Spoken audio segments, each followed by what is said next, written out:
Mackenzie at this stage. Rod Burley fairly comfortable in the lead of the race at the moment. He's been given the opportunity to disappear up the road and get that opportunity.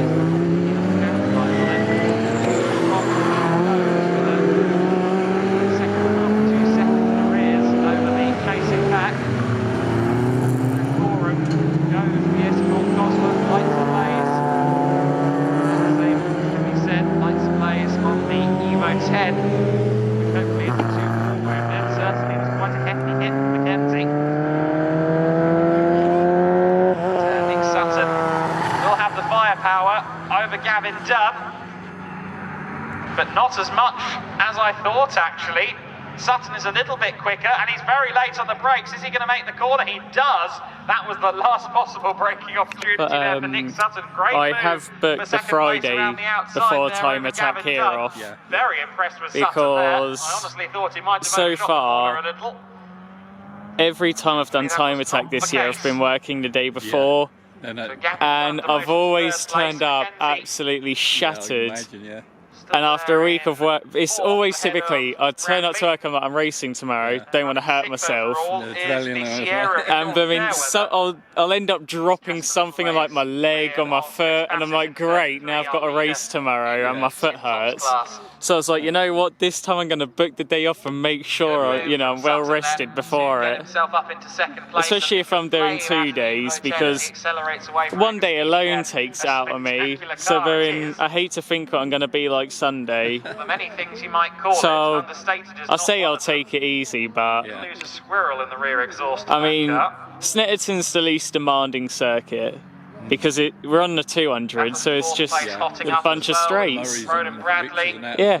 All over the back of Andrew Mackenzie. But yeah, so it'll be a rather chill weekend. Just hope we can get some nice weather, unlike last year. As they turn out onto the Bentley Straight, you'd expect fair weather to disappear up the road from 306 as they run down the Bentley Straight. Hopefully they're more even the Sierra 306. That's lots of work into that Peugeot 306.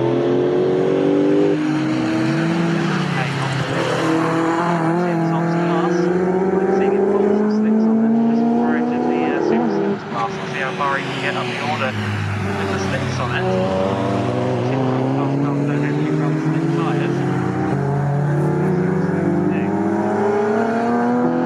Early across the line.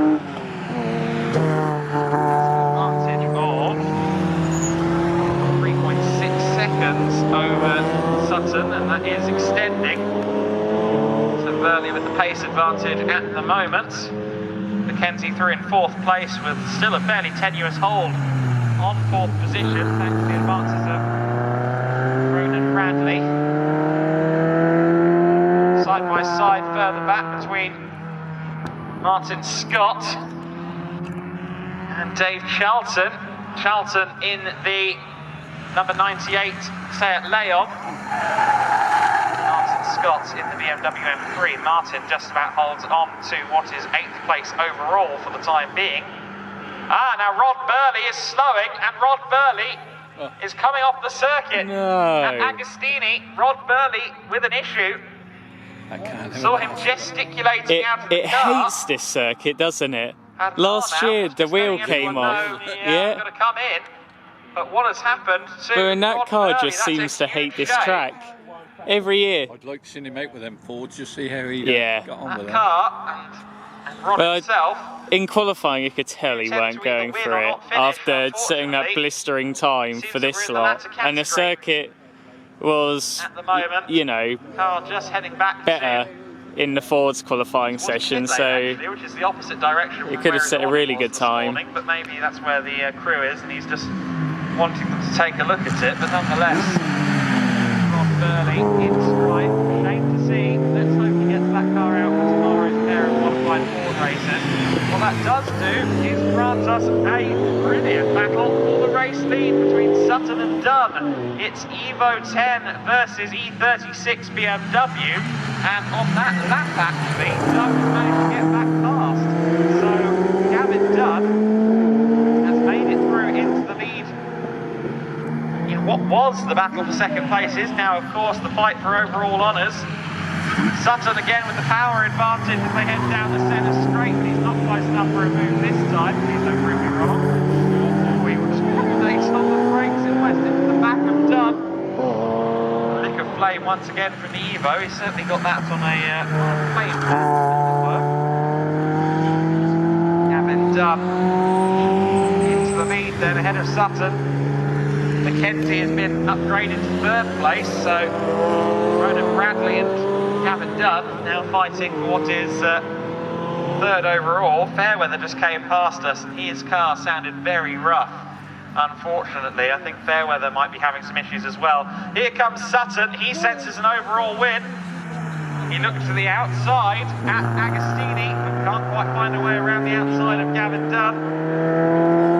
Great fight between the sheer firepower, sometimes literal, of the Evo 10 and the extremely well sorted chassis of the BMW M3 E36.